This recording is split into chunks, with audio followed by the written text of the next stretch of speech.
YouTube. Welcome to the start of another reading vlog. It's pouring down rain, so I wanted to film really quick before I lose all of the light and talk about some of the books I am currently in the middle of and what my plans are for this week.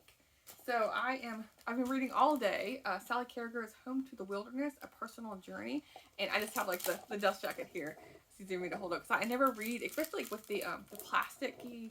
It's good to keep, you know, the cover in good condition, but just feeling it with the sticky kind of almost, I always take these off.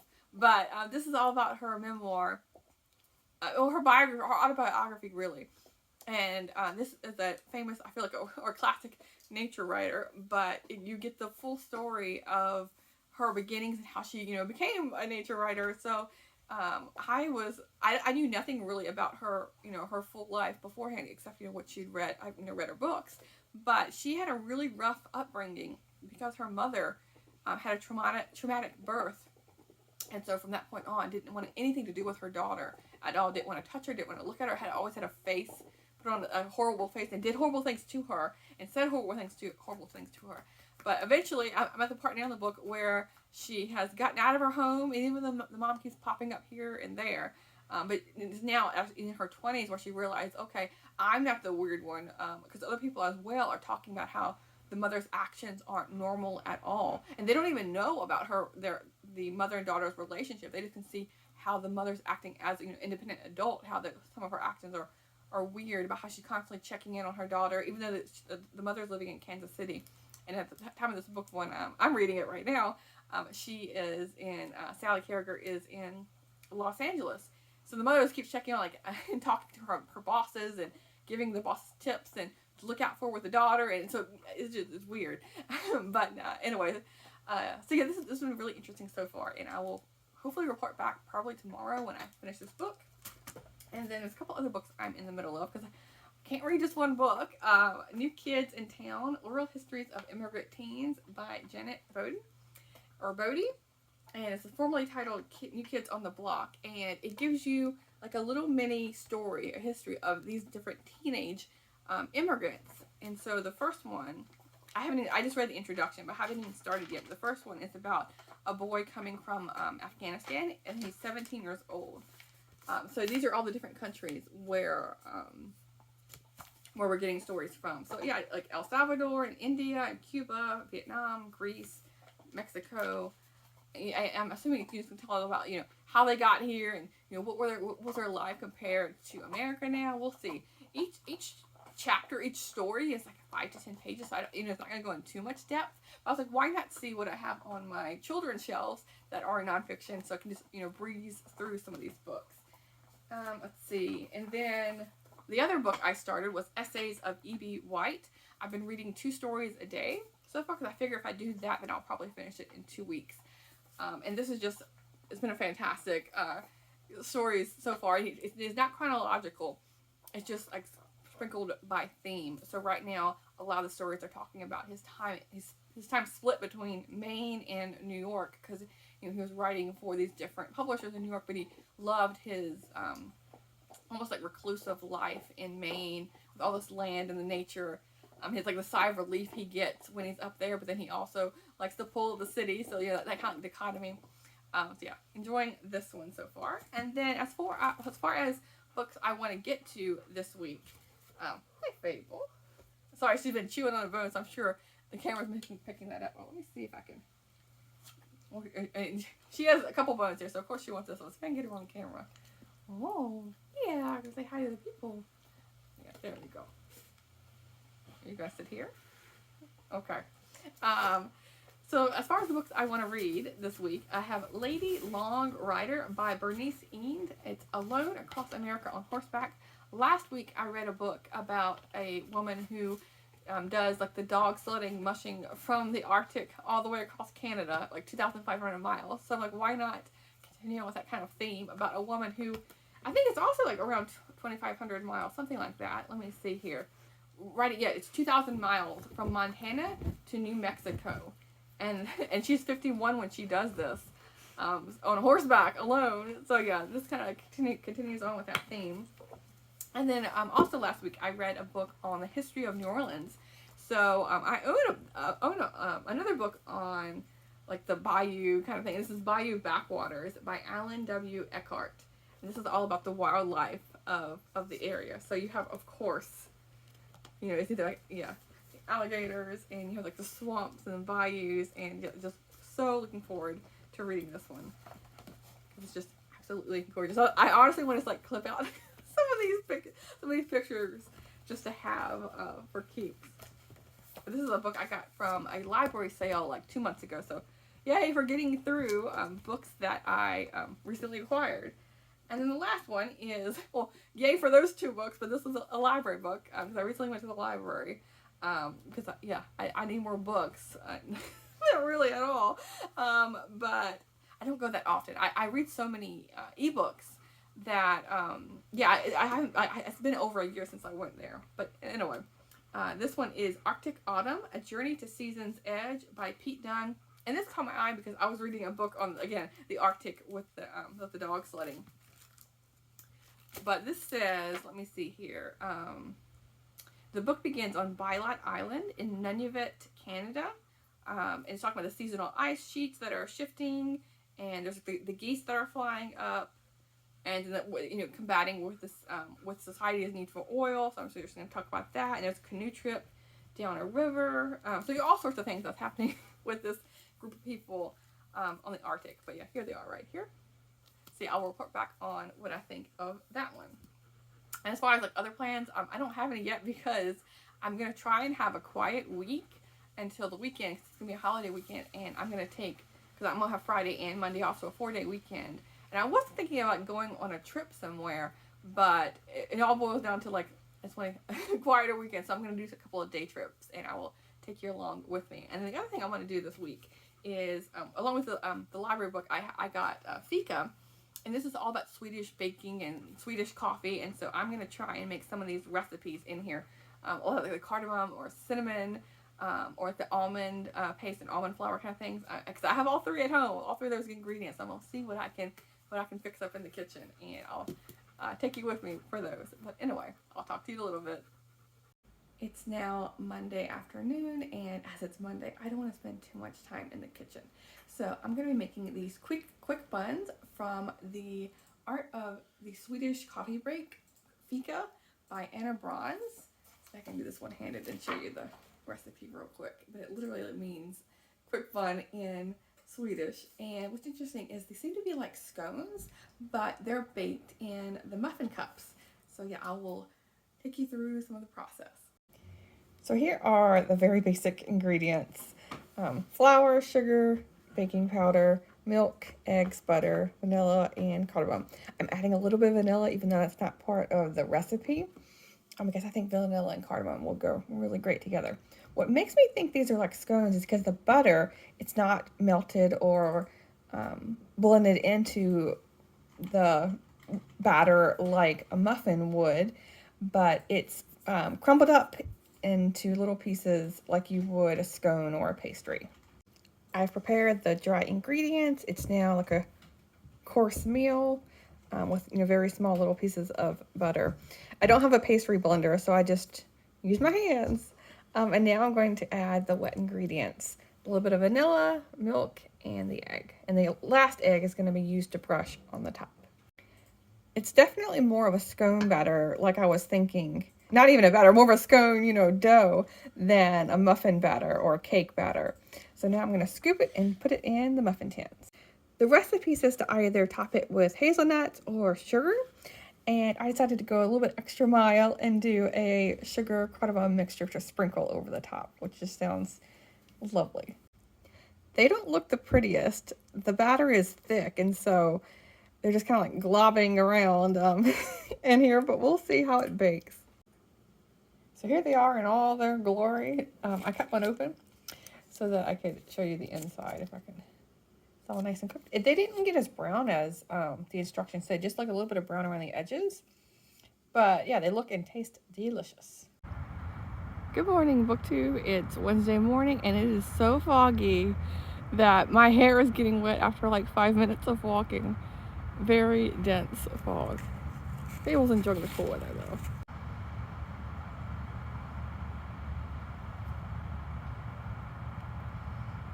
It's now Wednesday afternoon, and I'm honestly hoping that filming this video will give me some energy, because with the time change and waking up so early for work, time changes like that will completely throw me off. And it's taken me, it's Wednesday now, and it's taking me so long to get used to this, because it feels like it's nap time, and I can't have naps because that's just going to make this so much worse. So avoiding that. But I have managed to finish a couple of books. I finished Sally Carragher's Home to the Wilderness, A Personal Journey. I think I had mentioned this on Monday or Sunday when I was talking about the books I wanted to get to this week. And I've been reading for a couple of days. But this is basically her autobiography of her life. And it goes from when she's born to, it's like 1973 when this is published. So after she's written the majority, if not all of her books. And she's a nonfiction nature writer. And I think I mentioned in a previous video or clip in this vlog about her relationship with her mother was very contentious, and they never resolved it all the way up until her mother died. Her mother purposely told her, specifically stated, I don't want you to live in in the town I'm in.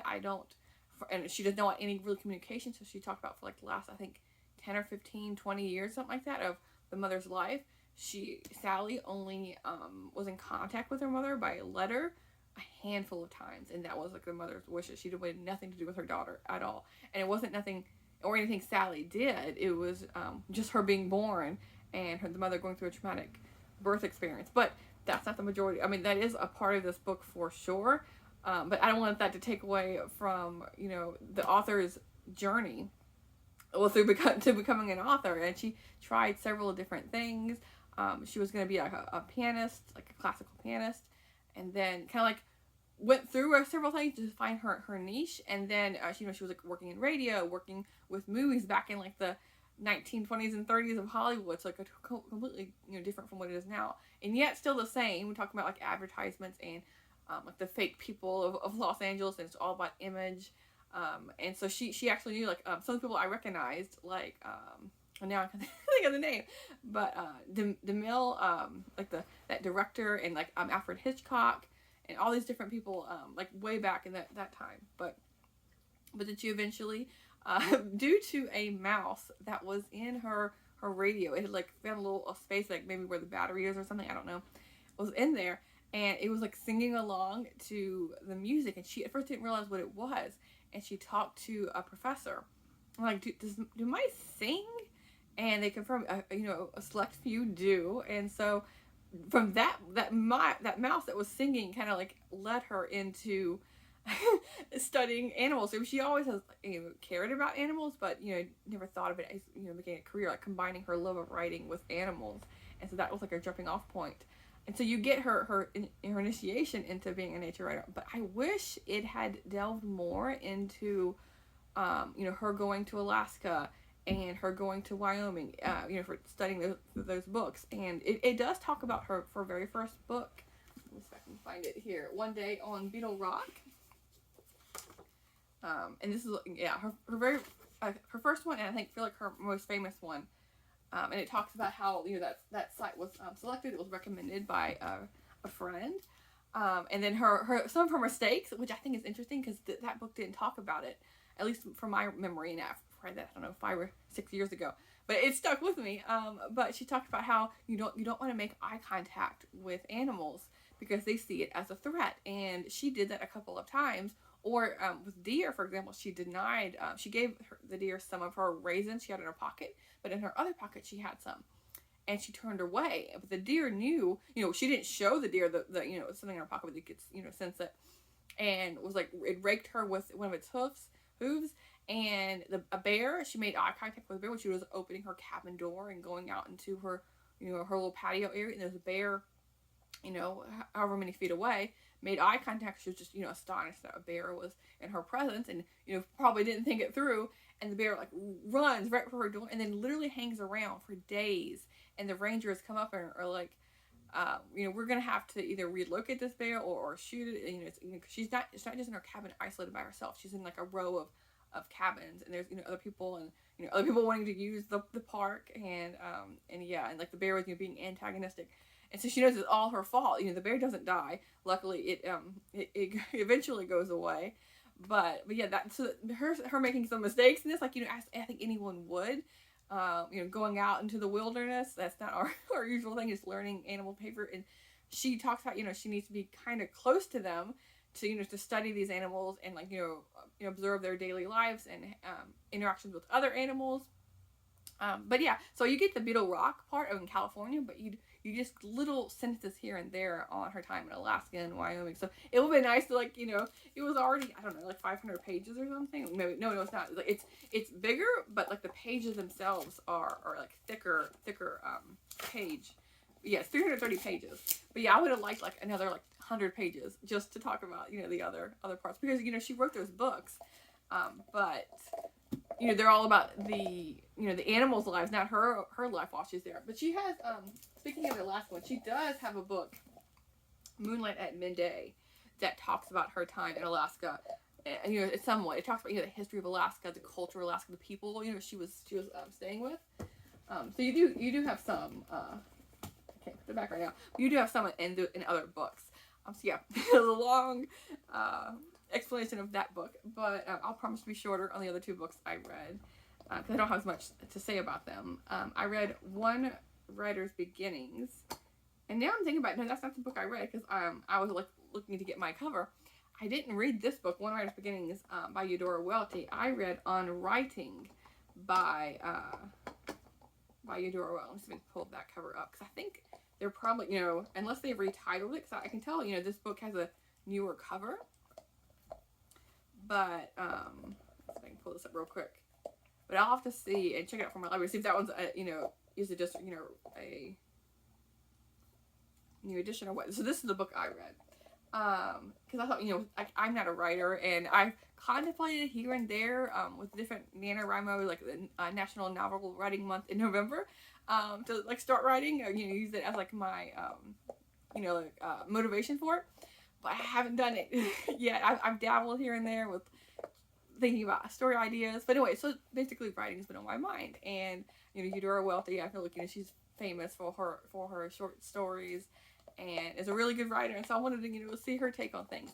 And for me, unfortunately, it didn't hit the notes I wanted, because she doesn't delve too much into her own writing, her, you know, like,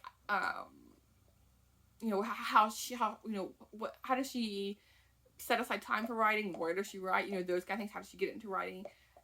That wasn't in here. It was much more of talking about different ways of writing a short story, but she only analyzed one or two of her own stories. This included, like, I don't know, like 5 or 6 essays, but the majority of it was talking a lot about, actually, William Faulkner. And analyzing his stories and, you know, breaking them down in, like, you know, like an English class kind of deal. So it's a little bit disappointing, but I'm gonna check and see if this book is different and maybe more what I was looking for with the other book. And then the last book I actually listened to, and this is Testimony by John Ward, Inside the Evangelical Movement. Evangelical movement. I don't know why I can't say that word. That failed a generation. And this is a memoir, really. And sorry if you can hear chewing, because, again, Fable is always starting to chew on a bone right when I get talking, and she doesn't do it at most any other time. It's just, I think talking just, you know, gets her a little bit excited, even though we got back from a long walk. But yes, so anyway, this is about the author's story of his life journey through being part of a church. His parents were very conservative and heavily involved in church, and so when John was growing up, he was actually studying to become a minister, like a past preacher, because, you know, he felt, you know, that was his life calling. And then, you know, of course, when you hit your teenage years, you start, you know, doubting more things. And so he kind of talks about, you know, his own life journey, but then also starts analyzing, like, the history of the church and the history of the evangelical movement, you know, that specific, you know, strain of it. And then it overlaps with, you know, current day things, because this was published in 2023, I believe, like a couple months ago, I think. So, you know, you do get more like the current day things, and, you know, how is politics and religion, how are they, you know, entwined, and things like that. So, you know, it's a dual story. It was very interesting. He does, even through all of his questioning and doubts and whatnot, and he's seeing, because he lives in Washington D.C. and is involved. Like, I don't know if he works as a reporter or something, because he does mention how he has dealt with a variety of different presidents, whether they are Republican or Democrat, and works with like the Capitol Hill political figures kind of thing on both sides of it. So, but even though he's like seen all these different facets of it, he does end with talking about he is still, part of the faith, and just not exactly the specific movement of it. So yeah, I thought that was interesting, because I was expecting him to come to the end of this like being done with the church and being done with religion altogether, but he wasn't. So that was interesting for me. So yeah, those are all the books I've read so far, and I think this has given me a bit of energy. So I didn't actually bring the books I'm currently reading right now, because I just thought it would be like a repeat of all the different books. But basically, I am in the middle of quite a few. I am really liking it. Almost done with Lady Longrider, about the woman who is riding her horse from Montana to New Mexico. But actually, in reading this book, it talks about many of her journeys.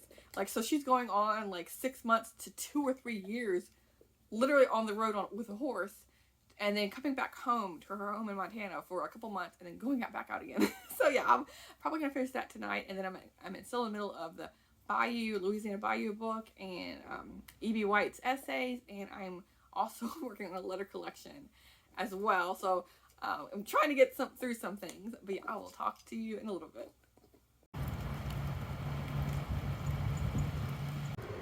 A rainy, cold Saturday means making a apple butterscotch crisp. I made butterscotch syrup. Half of it is cooking with the apples, and then the other half I'm saving for the topping. And then I also have a walnut, but it's supposed to be pecan, a walnut oatmeal dark brown sugar topping.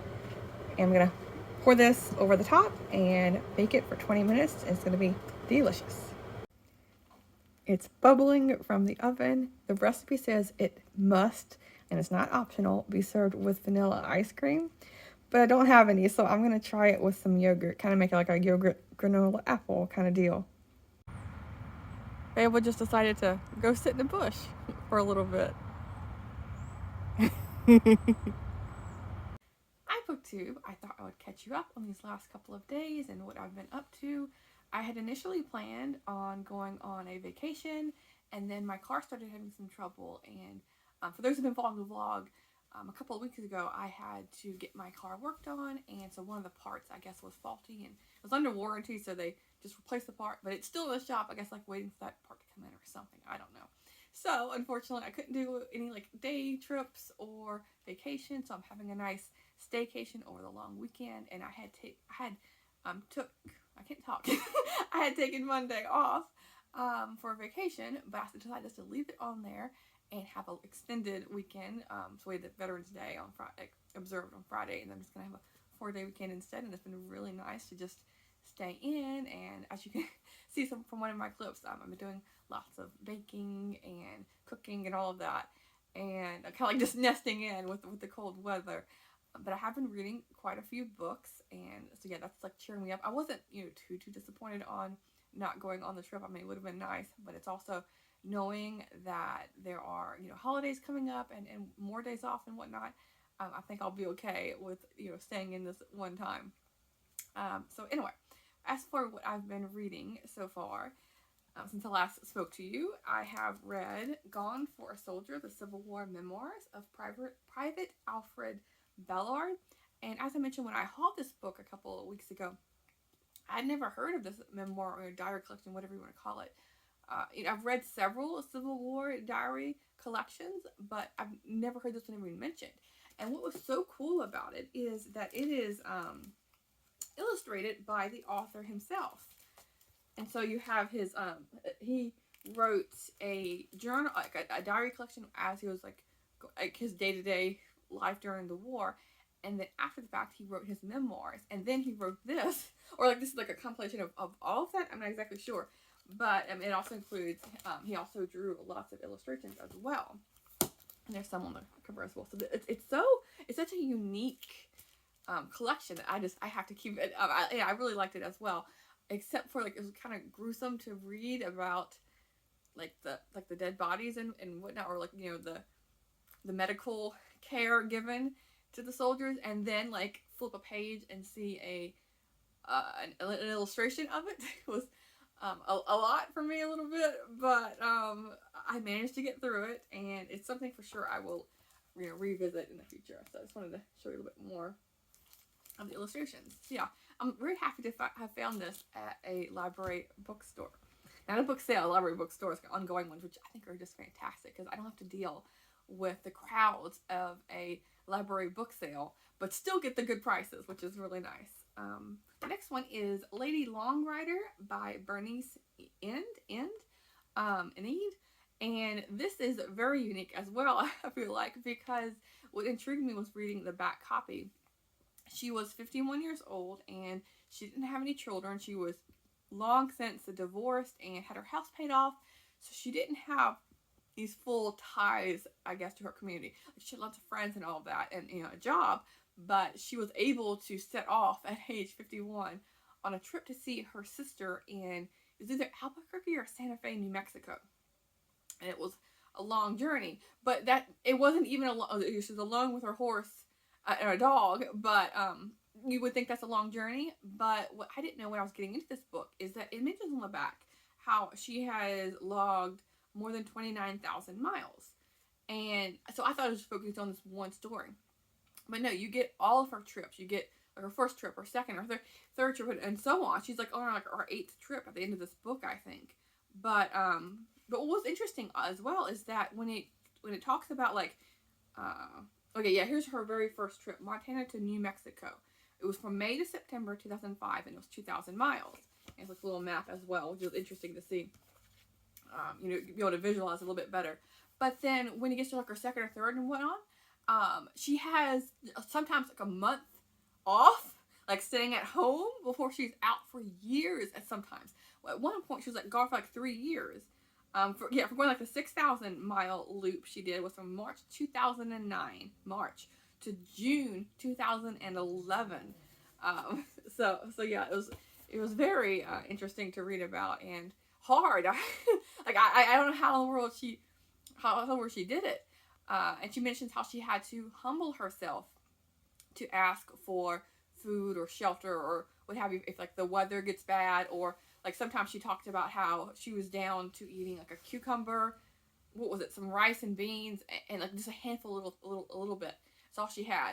And because like she did all this, like she had quit her job in Montana, and so she had very little funds. And like later on in the book, she doesn't talk about it too much, but she talks about how she gets some sponsors to help fund this, but still she's working with very little means, but still following her dreams. So that was very memorable. And then I decided to read some children's books because, as I mentioned, I think in my previous video, when I was doing my accounting for all of the books I have on my shelves that are unread for the Read What You Own challenge, I realized not only do I have a bunch of unread books, but I have 14 children's picture books. Those are easy to get through. I should, I am counting these books, and let me tell you, but they're unread books on my shelf. I'm like, oh, why don't I get through a couple of these? So I read The Adventures of Beagle, The Unimaginary Friend by Dan Sandhat. And this is just like what it says. It's about an imaginary friend who doesn't have a friend yet.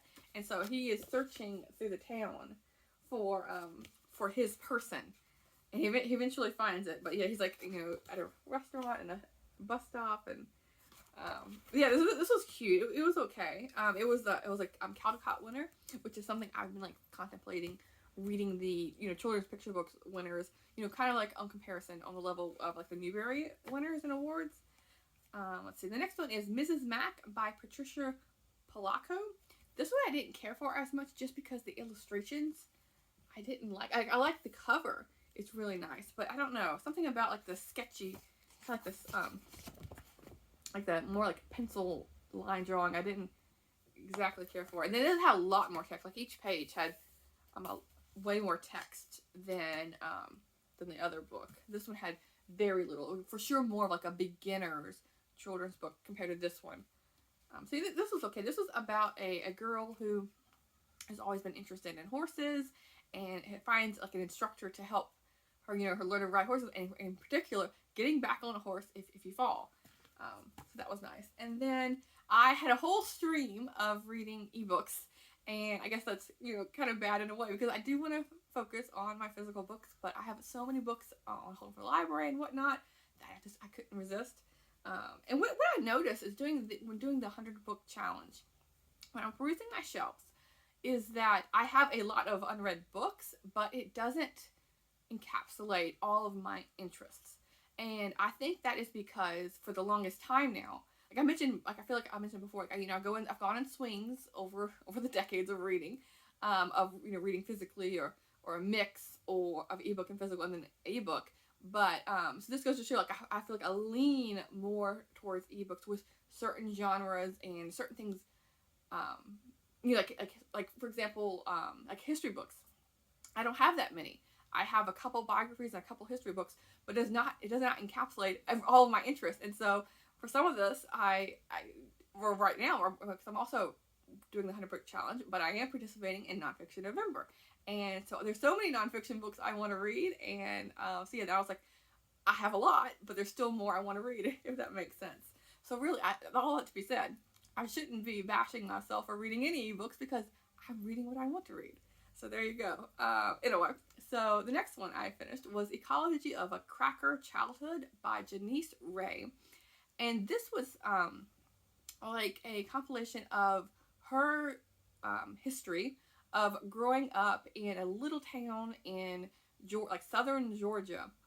And she's living and raised on a, what do you call it? Like an abandoned car lot, like a place you get parts for. Like a junkyard. Okay, there you go. She was raised and grew up on a junkyard.